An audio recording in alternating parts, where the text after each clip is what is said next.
The National Congress of the CPC is always a pivotal event in China, but the 20th Congress stands out in particular. Continuity was a key element of the Congress, but how should it be seen in a wider international context? I'm David W. Ferguson, an observer of China, a participant in China's political discourse. I have seen China's politics and strategies up close. Hello, and welcome to China Talk. I'm David Ferguson. General Secretary Xi Jinping's speech to the 20th National Congress covered all the main themes of importance in modern China: the economy, politics, society, culture, and the environment.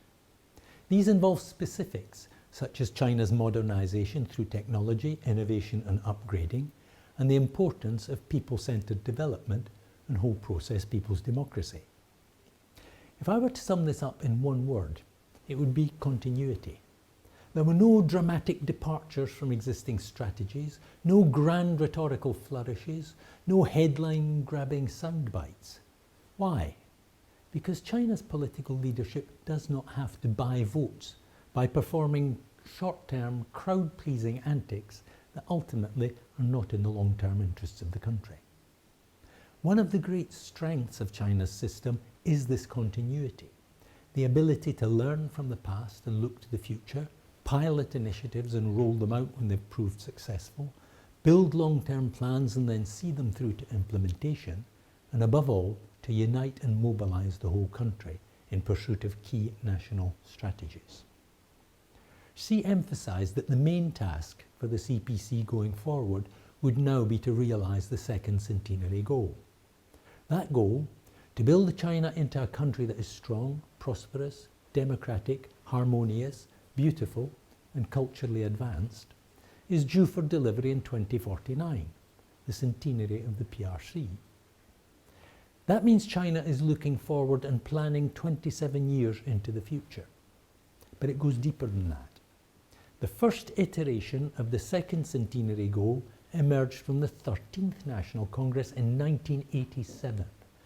That was China's political leadership looking forward more than 6 decades into the future. Contrast that with the Western system. Nowadays, the most important person in a political leader's entourage is the chief of media staff, the head spin doctor, the person whose job it is to manage tomorrow's headlines, maybe even looking forward as far ahead as next week. As with China's first centenary goal, the details of the second centenary goal will be fleshed out over time. The tree will grow and blossom and fruit, and the fruits will ripen and be harvested as the years pass and the target date approaches. Clearly, new ideas will emerge, new policies will be enacted, new actions will be undertaken.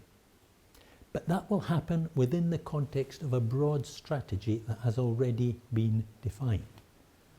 Continuity. That is the reason for confidence in China's socialist path, theory, system, and culture. One criticism that might be levelled at the Congress is that it lacks razzmatazz. Certainly, there are none of the performative excesses that one would expect from a US presidential primary event. Some critics might even describe it as dull. Is this a bad thing? There are a couple of ways to look at this issue. One obvious response is that a US presidential primary event actually represents nothing but razzmatazz. It contains no more substance than a Xi Yang Yang cartoon, although given the American propensity for bloodshed, maybe Hai Mao Jinjiang would be a more appropriate analogy. Second response might be, so what? So what if Chinese politics are dull? Over the years, I have built a strong suspicion, now bordering on certainty, that if every politician was as dull as Chinese politicians, and if every political discourse was as dull as China's political discourse, then 3 things would follow. 1, the world would be a far more peaceful place. 2, the world would be a far better governed place.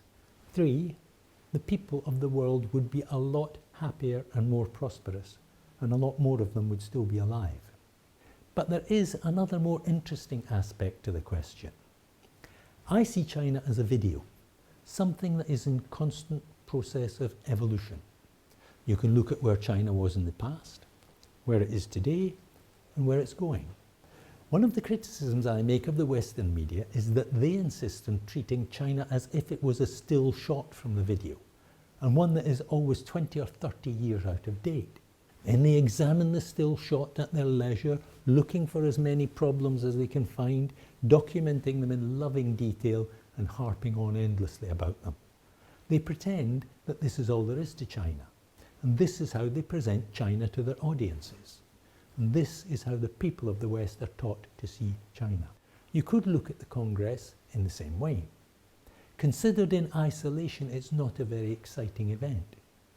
But it's actually only one step in a process that has been going on for 7 decades and will continue into the future. It's just one page of a story, and the story is very interesting indeed. It's a story of how a huge country in the East, ravaged by a century of oppression and 12 years of war, poorer than sub-Saharan Africa, got back on its feet, restored its pride, dragged itself up by its bootstraps, regained its place on the international stage, raised several 100 million people out of poverty, and built the second largest economy in the world, soon to become the largest. That's only a snapshot of the last 7 decades, and it barely touches upon what is due to happen over the next 7. Considered in that context, whether a single Congress was interesting and whether a single speech was exciting becomes a trivial issue. One of the elements of the Congress that received considerable coverage in the Western media, most of it negative of course, was the renewal of General Secretary Xi's mandate. From a Chinese perspective, the situation looks very different.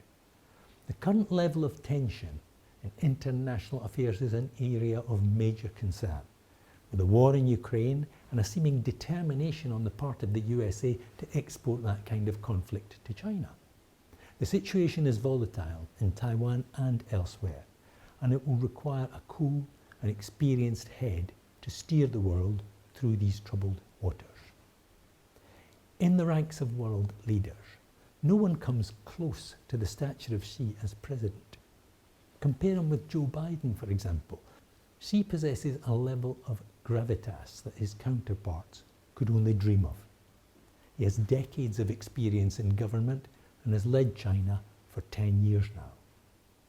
In the course of these 10 years, he has laid down a series of immense achievements, delivering the first centenary goal, for example, or the targeted poverty alleviation that has raised the last 100 million Chinese out of absolute poverty. To put that in context, only about a dozen countries in the world have a population of more than 100 million. The Belt and Road is an initiative of historic international importance, comparable to the creation of the UN or the EU. If successful, it will transform the fortunes of underdeveloped countries along its paths and beyond, and give them a new and stronger voice on the international stage, which is precisely why the beneficiaries of the existing order hate it so much. All of this is as good a reason as any to celebrate the renewal of Xi Jinping's mandate as General Secretary. This is not the time to be transferring the helm to a new captain, however trustworthy.